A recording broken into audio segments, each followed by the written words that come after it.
கரண் ஒரு ஏழை குடும்பத்தை சேர்ந்த பையன்.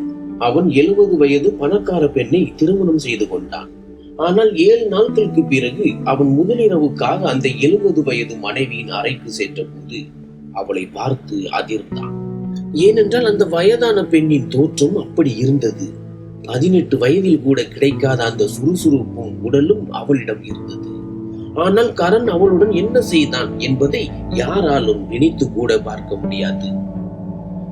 கரணின் குடும்ப பொறுப்புகள் நாளுக்கு நாள் அதிகரித்துக் கொண்டே இருந்தன. அப்பா இறந்த பிறகு குடும்பத்தின் அனைத்து சுமையும் பொறுப்பும் திடீரென கரணின் தோள்களில் விழுந்தது. அவனது வயதான அம்மா ரேகா குணப்படுத்த முடியாத நோயால் அவதிப்பட்டுக் கொண்டிருந்தார். அவருடைய சிகிச்சைக்காக ஏராளமான பணம் செலவழித்ததால் சேமிப்பு அனைத்தும் தீர்ந்து போனது. 17 வயது சிறுமியான அவனது தங்கை மனிஷா இன்னும் பள்ளியில் படித்துக் கொண்டிருந்தாள். அவளுடைய படிப்பு, புத்தகங்கள், கல்வி கட்டணம் என அனைத்தும் பெரும் சுமையாக இருந்தது. கரனுக்கு அப்போது 20 வயதுதான். ஆனால் வாழ்க்கையின் கஷ்டங்கள் அவனை உரிய நேரத்திற்கு முன்பே அதிக பொறுப்பானவனாக்கிவிட்டன. இரவு பகல் பாராமல் படித்து சின்ன சின்ன வேலைகள் செய்து எப்படியோ குடும்பம் நடந்தது. அவன் முகத்தில் எப்போதும் கவலை காரணமாக உடல் பலவீனமாகவும் கண்களுக்கு கீழ் கருவளையங்களும் தெளிவாக தெரிந்தது. அது அவன் மனதளவில் எந்த அளவுக்கு உடைந்திருக்கிறான் என்பதை காட்டியது. நேரத்திற்கு முன்பே அவனது மகிழ்ச்சி, கனவுகள், சுதந்திரம் அனைத்தும் பறிக்கப்பட்டன. கடன் கொடுத்தவர்களின் மிரட்டல்கள் தினமும் வந்தன. ஒரு நாள் அவன் மலிவான டீ கிடைக்கும் கடைக்கு சென்றான். டீ குடித்து விட்டு செல்லலாம் என கரண் நினைத்தான்.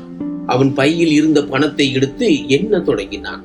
பணத்தை எண்ணிக்கொண்டிருந்த போது திடீரென அவன் கண் பார்வை அவனை கூர்ந்து கவனித்துக் கொண்டிருந்த ஒரு பெண்ணின் மீது விழுந்தது. அவள் கண்களால் ஏதோ சொல்ல விரும்புபவள் போல இருந்தாள். அவளது பெயர் பபிதா. பபிதா வணிக உலகில் பிரபலமான ஆளுமை. அவள் வியாபார விஷயங்களில் மிகவும் பிரபலமானவள். அவளது பெயருக்கு ஏற்றாற்போல் அவளது வேலையும் இருந்தது. அவள் மிகவும் விலை உயர்ந்த புடவை மற்றும் நகைகளை அணிந்திருந்தாள். பபிதா கரணிடம் கேட்டால், நீதான் கரணா? கரண் ஆச்சரியத்துடன் அவளை பார்த்தான். தலையை ஆட்டி, ஆம், நான் தான் கரண் என்றான். அவனது குரல் மிகவும் சோர்வாக இருந்தது போல உணர்ந்தான். பபிதா அவனை உற்று பார்த்தாள். மெதுவாக சொன்னால், இந்த நேரத்தில் உன் வாழ்க்கையில் என்ன நடக்கிறது என்று எனக்கு தெரியும். நீ இந்த நேரத்தில் மிகவும் கவலையாக இருக்கிறாய். கரண் ஆச்சரியத்துடன், எனக்கு எதுவும் புரியவில்லை என்றான். அவள் சொன்னால், நான் சொல்வது என்னவென்றால், உனது அம்மாவின் நோய், தங்கையின் படிப்பு மற்றும் கடன், இவற்றுக்காக நீ கவலைப்படுகிறாய். இவ்வளவு கடினமாக உழைத்தும் எல்லாம் அப்படியே இருக்கிறது. எந்த மாற்றமும் இல்லை. இதை கேட்டு கரணின் இதயம் வேகமாக துடிக்க தொடங்கியது. ஒரு அந்நிய பெண் தனது வாழ்க்கையை பற்றி இவ்வளவு விஷயங்களை எப்படி தெரிந்து கொண்டாள் என்று நினைத்தான். தயங்கி தயங்கி, நீங்கள் யார்? என்னை பற்றி இவ்வளவு விஷயங்கள் எப்படி தெரியும் என்று கேட்டான். பபிதா புன்னகைத்து, உன் நாட்கள் மாற வேண்டும் என்று நீ விரும்பினால் என்னை திருமணம் செய்து கொள் என்று சொன்னாள். இதை கேட்டதும் கரணின் உடல் சிலிர்த்தது. கரண், என்ன விளையாடுகிறாய் என்றான். பபிதா மீண்டும் தெளிவாக சொன்னாள், நான் உன்னை திருமணம் செய்து கொள்ள விரும்புகிறேன். 70 வயது பெண் ஏன் 20 வயது பையனை திருமணம் செய்ய விரும்புகிறாள்? கரண், இது என்ன நகைச்சுவை என்றான். பபிதா, நகைச்சுவை இல்லை, இது உனக்கு ஒரு வாய்ப்பு. நீ ஒத்துக்கொண்டால் உன்னுடைய அம்மாவுக்கு சிகிச்சை அளிப்பேன், உன்னுடைய தங்கைக்கு கல்வி அளிப்பேன், உன்னுடைய கடனையும் அடைத்து விடுவேன். இந்த அனைத்திற்கும் நான் பொறுப்பு. உனது அனைத்து பிரச்சனைகளில் இருந்தும் உனக்கு விடுதலை அளிப்பேன். உனது வாழ்க்கையும் மிக சிறந்ததாக மாறும். கரணின் மனதில் பல கேள்விகள் எழுந்தன. அவன் ஆழ்ந்த சுவாசம் எடுத்து, இதற்கு பதிலாக நான் என்ன செய்ய வேண்டும் என்று கேட்டான். பபிதா உடனே பதில் சொன்னாள், இதற்கு பதிலாக நீ என்னை திருமணம் செய்து கொள்ள வேண்டும். இது எழுத்துப்பூர்வமாக இருக்கும். திருமணத்திற்கு பிறகு உனது சுதந்திரம் பாதிக்கப்படாது. உனது வாழ்க்கையை உனக்கு விருப்பமான வழியில் வாழலாம். ஆனால் என்னுடைய சில நிபந்தனைகள் நீ ஏற்றுக்கொள்ள வேண்டும். பபிதாவின் வார்த்தைகள் கேட்பதற்கு எளிமையாக தோன்றினாலும் அவற்றுக்கு ஒத்துக்கொள்வது மிகவும் கடினமாக இருந்தது. அவளது வார்த்தைகளை கேட்டு அவன் அங்கிருந்து சென்று விட்டான். பபிதாவும் அவளது விலை உயர்ந்த காரில் ஏறி சென்று விட்டாள். சில நாட்கள் கடந்தன. ஆனால் அவன் தனது குடும்பத்தின் நிலைக்கு முன் நிர்பந்திக்கப்பட்டான். கடன் கொடுத்தவர்கள் அவனது வாழ்க்கையை பகலிலும் இரவிலும் நரகமாக்கினர். அவன் அந்த பணக்கார பெண்ணின் பேச்சை கேட்டுக்கொண்டால் அவனது அம்மாவின் உயிரை காப்பாற்ற முடியும். அவனது தங்கையின் வாழ்க்கையையும் மேம்படுத்த முடியும் என்று அவன் நினைத்தான். அவன் மிகவும் உதவியற்ற நிலையில் பவிதாவிடம் சென்று அவளது அனைத்து நிபந்தனைகளையும் ஏற்று அவளை திருமணம் செய்து கொண்டான். சில சாட்சிகளின் முன்னிலையில் முக்கியமான ஆவணங்களில் இருவரும் கையெழுத்திட்டனர். எளிமையாக திருமணம் நடைபெற்றது. அவன் முதல் முறையாக ஒரு பெரிய மாளிகைக்குள் நுழைந்தான். அவனது மனதில் ஒருவித பயம் இருந்தது. அவனால் நம்ப முடியவில்லை. நான் உலகின் மிகப்பெரிய பணக்கார பெண்ணை திருமணம் செய்து கொண்டேன் என்று. இப்போது இந்த மாளிகை அவனுக்கு ஒரு ராஜாவின் அரண்மனை போல தோன்றியது. அவன் மாளிகையை சுற்றி பார்த்தபோது அவனது கண்கள் அகலமாக திறந்தன. ஆடம்பரமான தளவாடங்கள், உயரமான கூரைகள், பளபளப்பான பளிங்கு தரைகள், சுவர்களில் விலை உயர்ந்த அலங்கார பொருட்கள் என மாளிகை எவ்வளவு ஆடம்பரமாக இருந்ததோ அவ்வளவு பரபரப்பாகவும் இருந்தது. அவள் ஒரு சாதாரண பெண் இல்லை என்பதை கரண் புரிந்து கொண்டான். அங்குள்ள வேலைக்காரர்களும் பவிதாவின் ஒவ்வொரு கட்டளைக்காகவும் காத்திருந்தனர். பல ஆண்டுகளாக வேலை செய்தவர்களும் பவிதாவின் முன் கண்களை தாழ்த்தி கொண்டார்கள். அந்த அரண்மனையில் பல அழகான பெண்கள் வேலை செய்தனர். ஆனால் கரண் அவர்களிடம் ஏதாவது கேட்டால் கொஞ்சம் பதில் சொல்லிவிட்டு அமைதியாகி விடுவார்கள். புதிய எஜமானருக்கு ஏதும் பிடிக்காமல் போய்விடுமோ என்று பயந்தார்கள். அந்த மாளிகையில் பல ஆண்டுகளாக மகிழ்ச்சி நிரம்பியிருந்தது போல தோன்றியது. இரவில் இளைஞர்களும் இளம்பெண்களும் கரணின் கட்டளைக்காக காத்திருப்பது போல தோன்றியது. ஆனால் அவனுக்கு ஒரு விதமான பயம் ஏற்பட்டது. ஆனால் திரும்பி பார்த்தால் அமைதியை தவிர வேறு எதுவும் தெரியவில்லை. நாட்கள் கடந்தன. மெதுவாக அந்த மாளிகையின் மிக பெரிய மர்மம் பற்றி கரனுக்கு தெரிய வந்தது. மாளிகையின் 2வது மாடியில் ஒரு பெரிய மற்றும் கனமான கதவு இருந்தது. அது எப்போதும் பூட்டப்பட்டு இருந்தது. அந்த கதவில் ஒரு பெரிய உறுதியான பூட்டு இருந்தது. அந்த கதவு மிகவும் உன்னிப்பாக கண்காணிக்கப்பட்டது. கரண் அந்த கதவுக்கு பின்னால் என்ன இருக்கிறது, அதன் ரகசியம் என்ன, இவ்வளவு பெரிய பூட்டு இருந்தும் அதை ஏன் கண்காணிக்கிறார்கள் என யோசிக்க தொடங்கினான். கரணின் மனதில் பல கேள்விகள் எழுந்தன. இந்த பளபளப்பான மாளிகையின் மத்தியில் இந்த இருண்ட அறையில் என்ன இருக்கிறது என்று அவனுக்கு சந்தேகம் வர தொடங்கியது. கரண் மற்றும் பவிதாவின் உறவு ஆரம்பத்தில் இருந்தே அன்பு கொண்டதாக இருந்தது. ஆனால் கரண் அவளுடன் அவளது அறையில் இதுவரை படுத்து உறங்கவில்லை. பவிதாதான் கரண் தன்னுடைய அறையில் தன்னுடன் தூங்க வேண்டும் என்று விரும்பினாள். ஆனால் அவன் தன் விருப்பத்தின் பேரில் வர வேண்டும் என்றும் விரும்பினாள். கட்டாயத்தின் பேரில் அல்ல. இருவருக்கும் ஒருவருக்கொருவர் பாசம் இல்லை. பவிதா கரண் மீது அதிகம் பாசம் வைத்திருந்தாள். ஆனால் கரண் பவிதாவை பார்க்க கூட விரும்பவில்லை. பவிதா பெரும்பாலும் தனது வேலையில் மும்முரமாக இருந்தாள். இருவரும் ஒருவருக்கொருவர் பேசும்போது பேச்சு ஆரம்பித்த உடனேயே முடிந்துவிடும். அதாவது பவிதா அவனது நல்வாழ்வை பற்றி விசாரிப்பாள்.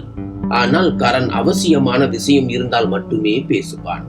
இல்லையெனில் அமைதியாகி விடுவான். பவிதா தினமும் கரணுடன் மேஜையில் அமர்ந்து சாப்பிட்டாள். இருவரும் எந்த ஒரு விஷயத்தை பற்றியும் ஒருவருக்கொருவர் எதுவும் பேசிக்கொள்ளவில்லை. மேலும் இருவரும் ஒருவருக்கொருவர் குடும்பத்தை பற்றி அறிய முயற்சிக்கவில்லை. இருவரின் உலகமும் வேறுபட்டது போல தோன்றியது. ஒரு முறை இரவு நேரம் மாளிகையில் அமைதி நிலவியது. கரண் தனது அறையை நோக்கி திரும்பினான். அப்போது திடீரென அவன் மாளிகையின் மற்றொரு பகுதியில் அவனது பார்வை விழுந்தது. அங்கு அவனுக்கு வெளிச்சம் தெரிந்தது. இதை பார்த்து அவன் அங்கேயே நின்றான். அந்த வெளிச்சம் பவிதா தங்கியிருந்த அறையில் இருந்து வந்தது. இந்த அறை மாளிகையின் மைய பகுதியில் இருந்தது. பவிதாவை தவிர வேறு யாருக்கும் அங்கு செல்ல அனுமதி இல்லை. பவிதா கரனை தனது அறைக்கு அழைக்க ஆவலுடன் இருந்தாள். ஆனால் கரண் அந்த அறைக்கு செல்ல ஒருபோதும் முயற்சிக்கவில்லை. அவன் தன்னை கட்டாயப்படுத்தி தடுத்து கொண்டான். ஆனால் இன்னொரு அறையும் இருந்தது. அதன் மேல் உறுதியான பூட்டு போடப்பட்டிருந்தது. அவன் அங்கு செல்ல முயற்சிப்பான். ஆனால் யாராவது தடுத்து, ஐயா, அந்த அறைக்குள் செல்வது தடை செய்யப்பட்டுள்ளது என்பார்கள். கரண் ஆச்சரியத்துடன் ஏன் என்று கேட்பான். ஆனால் அதற்கு எந்த பதிலும் கிடைக்காது. ஒரு நாள் இரவு அவன் மெதுவாக அந்த அறையை நோக்கி சென்றான். அவன் கதவின் அருகில் சென்று பவிதா யாரிடமோ பேசுவதை காதால் கேட்டான். அவள் பேசிய விதத்தை கேட்டு கரணின் இதயம் வேகமாக துடித்தது. பவிதாவின் இந்த ரகசியம் என்ன என்று அவனால் புரிந்து கொள்ள முடியவில்லை. ஆனால் இப்போது அவனிடமிருந்து நிறைய விஷயங்கள் மறைக்கப்பட்டிருக்கின்றன என்று அவனுக்கு உறுதியாக தெரிந்துவிட்டது. அவனது மனதில் பல கேள்விகள் எழுந்தன. பபிதா ஏன் எல்லாவற்றையும் மறைத்து வைத்திருக்கிறாள்? ஏன் யாரையும் இந்த அறைக்குள் விடவில்லை? அவன் அமைதியாக கதவின் முன் நின்றான். தனது இதய துடிப்பை அடக்க முயன்றான். அவன் ஒரு ஒப்பந்தம் என்று நினைத்து ஏற்றுக்கொண்ட இந்த திருமணத்திற்கு பின்னால் ஒரு பெரிய சதியோ அல்லது ரகசியமோ இருக்கிறதா என்ற விசித்திரமான எண்ணங்கள் அவனது மனதில் வரத் தொடங்கின. இந்த மாளிகையின் ஒவ்வொரு ரகசியத்தையும் வெளிக்கொண்டு வர அவன் முடிவு செய்தான். இந்த விஷயங்களை எல்லாம் யோசித்துக் கொண்டே கரண் தனது அறைக்கு திரும்பினான். என்ன ஆனாலும் சரி, இன்று அந்த அறைக்கு சென்று விஷயத்தை அறிய வேண்டும் என்று அவன் முடிவு செய்தான். அவனது சந்தேகம் இப்போது ஒரு வெறியாக மாறியது. அந்த அறைக்கு எப்படி செல்வது என்று அவன் யோசிக்க தொடங்கினான். பபிதா ஒவ்வொரு நொடியும் அவனை பார்த்து புன்னகைத்துக் கொண்டிருந்தாள். அவள் ஒரு 70 வயது பெண்மணிதான். ஆனால் அவள் தினமும் கரண் மீது ஒரு புதிய நம்பிக்கையையும் புதிய எதிர்பார்ப்பையும் வைத்திருந்தாள். இப்போது அந்த பெண்ணிடம் பேச வேண்டும் என்று அவன் நினைத்தான். அவள் மட்டுமே இந்த அறையின் ரகசியத்தை அவனுக்கு சொல்ல முடியும். மாளிகையின் இருண்ட அமைதியில் கடிகாரத்தின் டிக் டிக் சத்தம் மட்டுமே கேட்டது. இரவின் 3வது ஜாமத்தில் கரண் அந்த அறைக்கு செல்ல தயாரானான். பபிதாவின் தனிப்பட்ட பணிப்பெண்ணான 19 வயது மீரா என்ற அழகிய பெண்ணிடம் கரண் பேசினான். தனது மனைவி பபிதாவை சந்திக்க வேண்டும் என்று கேட்டான். மீரா அனுமதி பெற பபிதாவிடம் சென்றாள். மீராவை தவிர வேறு யாரும் பபிதாவிடம் செல்ல முடியாது. மீரா பபிதாவிடம் கரணின் விருப்பத்தை சொன்னபோது பபிதா மலர்ந்து பேசினாள். அவள் மீராவின் கைகளை பிடித்து முத்தமிட்டு அவனை விரைவாக அனுப்பு என்று சொன்னாள். மீரா கரனை உள்ளே செல்ல அனுமதித்தாள். கரண் ஒரு 22 வயது அழகான வலிமையான இளைஞன். அவன் சென்று பபிதாவின் கதவு மணியை அடித்தான். பபிதா கதவை திறந்து அவனுக்கு மனமாற வரவேற்பு கொடுத்தாள். கரணும் யோசித்துக் கொண்டிருந்தான். இவளை மகிழ்ச்சிப்படுத்தி அவளுடைய நம்பிக்கையை பெறாமல் ரகசியம் எப்படி வெளிப்படும்? அறை ரோஜாக்களின் நறுமணத்தால் நிரம்பியிருந்தது. பபிதா அங்கே நின்றாள். அவனது முகத்தில் ஒரு பிரகாசம், கண்களில் அன்பு. கரண் அறைக்குள் நுழைந்ததும் அவனது இதயம் துடிக்க தொடங்கியது. கரண் மெதுவாக ஆச்சரியத்துடன், பபிதா, நீங்கள் 18 வயது பெண் போல தெரிகிறீர்கள். இது எப்படி சாத்தியம் என்று கேட்டான். பபிதா புன்னகைத்தாள். அவள் முகத்தில் ஒரு பிரகாசம் இருந்தது. அவள் மெதுவாக கரணின் அருகில் வந்து, அன்பிற்கு வயது இல்லை கரண். ஒரு பெண் உண்மையான அன்பை நேசிக்கும் போது அவளது ஆன்மா இளமையாகிவிடும்.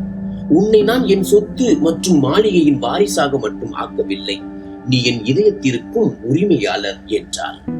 அறை இப்போது முழுவதுமாக அன்பின் ஈரத்தால் நனைந்திருந்தது. கரண் படுக்கைக்கு அருகில் அமர்ந்திருந்தான். பபிதா மெதுவாக அவன் அருகில் வந்து அமர்ந்தாள். இருவருக்கும் இடையே ஒரு அமைதி இருந்தது. ஆனால் அந்த அமைதி கனமானது அல்ல, இனிமையானது.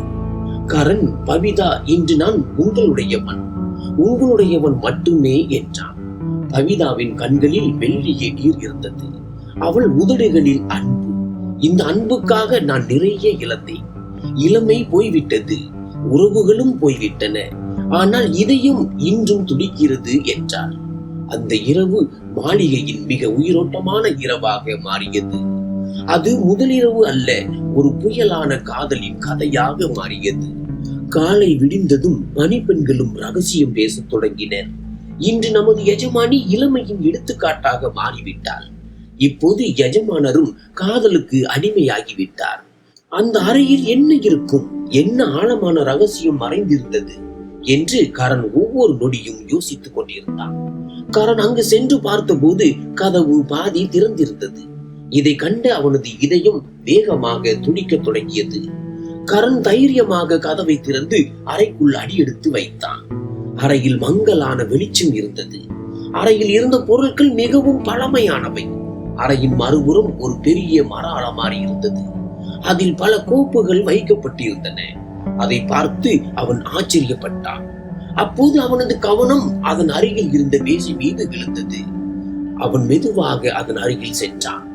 அவனது பார்வை ஒரு தடிமனான உரையின் மீது விழுந்தது. அதன் ஓரங்கள் மஞ்சள் நிறமாக மாறியிருந்தன. அது அடிக்கடி தொடப்பட்டதை போல தோன்றியது. அவன் உரையை எடுத்து திறந்தான். அதிலிருந்து ஒரு புகைப்படம் வெளிவந்தது. அதில் கரணின் தந்தை சுரேஷ் பபிதாவுடன் நின்றிருந்தார். சுரேஷின் முகத்தில் ஒரு மெல்லிய புன்னகை இருந்தது. கரனுக்கு தலை சுற்றியது. அப்போது பின்னால் இருந்து யாரோ இறுதியாக எல்லாவற்றையும் பார்த்து விட்டாய் என்று சொன்னார்கள். அந்த குரலை கேட்டு கரண் உடைந்து போனான். அவன் திரும்பி பார்த்தபோது பபிதா நின்றிருந்தாள். பபிதா அமைதியாக நின்று கொண்டிருந்தாள். அவளது கண்களில் பயமோ ஆச்சரியமோ இல்லை. ஏனென்றால் இந்த தருணம் ஒரு நாள் வரத்தான் வேண்டும் என்று அவளுக்கு தெரிந்திருந்தது. கரண் உடனடியாக நடுங்கும் கைகளால் புகைப்படத்தை மறைத்துக் கொண்டான். அவனது முகத்தின் நிறம் மாறியது. அவன் தன்னை கட்டுப்படுத்தி கொண்டு, இந்த திருமணம் ஒரு ஒப்பந்தம் அல்ல, அது ஒரு பழி வாங்குதல் என்றான். பபிதா புன்னகைத்து, நீ மிகவும் புத்திசாலி கரண். நீ இவ்வளவு சீக்கிரம் உண்மையை கண்டுபிடித்து விட்டாய் என்று எனக்கு தெரியாது என்றான். கோபத்தால் கொதித்து போன கரண், நீ என்னை முட்டாளாக்கி என் நிர்பந்தத்தை பயன்படுத்தி கொண்டாய். என் தந்தையை பழிவாங்க நீ என்னை பயன்படுத்தினாய். அவனது கண்களில் வலி தெளிவாக தெரிந்தது. பபிதா கரனிடம் சொன்னால், இப்போது எல்லாவற்றையும் தெரிந்து கொண்டாய். எனவே கேள் கரண், நான் உன் அப்பாவை நேசித்தேன். அவர்தான் என்னுடைய முதல் மற்றும் கடைசி காதல். எனக்கு 25 வயதாக இருந்தபோது என் கணவர் இறந்து விட்டார். நான் இளமையாக இருந்தேன், தனியாக இருந்தேன். உன் அப்பா எனக்கு ஆதரவு கொடுத்தார். ஆனால் நான் தவறு செய்தேன். அதை நான் காதல் என்று நினைத்தேன். ஆனால் அவர் என்னை ஒரு காகிதம் போல பயன்படுத்தினார். கரணின் கண்கள் விரிந்தன. பபிதா கசப்புடன் சொன்னால், நான் திருமணம் பற்றி பேசிய போது அவர் என்னிடம் இருந்து விலகி சென்றார். அந்த நாளில் நான் சத்தியம் செய்தேன், அவர் இல்லை என்றால் அவருடைய இரத்தம் பழி வாங்கப்படும். உன்னை சிறு வயதில் பார்த்த போதே நான் முடிவு செய்து விட்டேன். பபிதா அழுத குரலில் கரணிடம், ஆமாம் கரண், நான் உன்னை பழி வாங்குவதற்காக மட்டுமே திருமணம் செய்து கொண்டேன். உன் அப்பா எனக்கு செய்ததற்காக என் நெஞ்சில் பல வருடங்களாக நெருப்பு எரிந்து கொண்டிருந்தது. நீ என் முன் வந்த போது நான் உன்னையும் அந்த நெருப்பில் தள்ள முடிவு செய்தேன். நீ என்னை விட்டு பிரிய முடியாதபடி உன்னிடம் கையெழுத்து வாங்கினேன். அதனால் நான் பட்ட அதே வலியை நீயும் அனுபவிக்க வேண்டும். அவள் சிறிது நேரம் நிறுத்தி பின்னர் மெதுவாக புன்னகைத்து, ஆனால் கரண், நீ எனக்கு துரோகம் செய்யவில்லை. அதனால் தான் நான் என்னுடைய அனைத்தையும் உனக்கு கொடுத்தேன். உன்னுடைய அப்பா செய்யாததை நீ செய்து காட்டினாய். நீ என்னை மதித்தாய், என் இதயத்தை புரிந்து கொண்டாய். உன்னுடைய மனித நேயத்தின் முன் என்னுடைய பழி வாங்கும் எண்ணம் தோற்றுவிட்டது. நான் உன்னுடைய அன்பில் உருகிவிட்டேன். கரண், இப்போது நான் உன்னுடைய அடிமையாகிவிட்டேன். நான் உன்னை என் இதயத்தால் விரும்புகிறேன். அவள் கண்களில் கண்ணீர் வந்தது. என்னை மன்னித்து விடு கரண். கரண் கோபமாக இருந்தான். ஆனால் அவனும் நிர்பந்தத்தில் இருந்தான். பபிதாவின் கண்களில் இருந்து கண்ணீர் வடித்தது. அவளது முகம் வெட்கம், வருத்தம் மற்றும் அன்பினால் நனைந்திருந்தது. கரண் சில வினாடிகள் அமைதியாக இருந்தான்.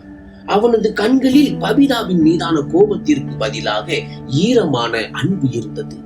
கரண் மெதுவாக நடுங்கும் குரலில், நீ என்னை சிறைபிடிக்க நினைத்தாய். ஆனால் நீயே என் அன்பின் சிறையில் வந்து விட்டாய். பபிதா, உன்னுடைய பழிவாங்குதல், உன்னுடைய வெறுப்பு எல்லாம் தோற்றுவிட்டன. ஆனால் இன்று உன்னுடைய கண்களில் இருப்பது அன்பு. பபிதா அழுது அழுது உறைந்து விட்டாள்.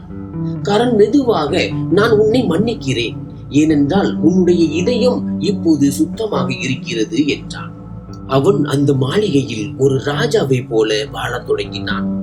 ஒரு நாள் பபிதா மிகவும் நோய்வாய்ப்பட்டாள். சில வாரங்களில் நிரந்தரமாக இவ்வுலகை விட்டு சென்று விட்டாள். அவளது இறுதி சடங்கில் கரண், நான் உன்னை மன்னிக்கிறேன், நீயும் என்னை மன்னித்து விடு பபிதா என்று சொன்னான்.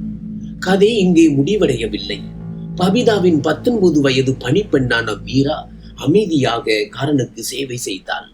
ஒவ்வொரு தருணத்திலும் அவனுடன் இருந்தாள். இப்போது அவனது நெருக்கத்தில் வர தொடங்கினாள்.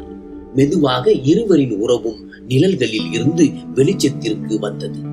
கரண் மீராவை திருமணம் செய்து கொண்டான். இப்போது மாளிகை அவனுக்கு சொந்தமானது. ஆனால் அவன் மட்டும் தனியாக இல்லை. அவனது அம்மாவும் தங்கையும் இப்போது அதே அரண்மனையில் இருந்தனர். அங்கே ஒரு காலத்தில் பபிதாவின் முழுமையடையாத காதல் எதிரொலித்தது. இப்போது அங்கு மீராவின் புன்னகையும் கரணின் அமைதியான வாழ்க்கையும் குடியேறிவிட்டன. நன்றி.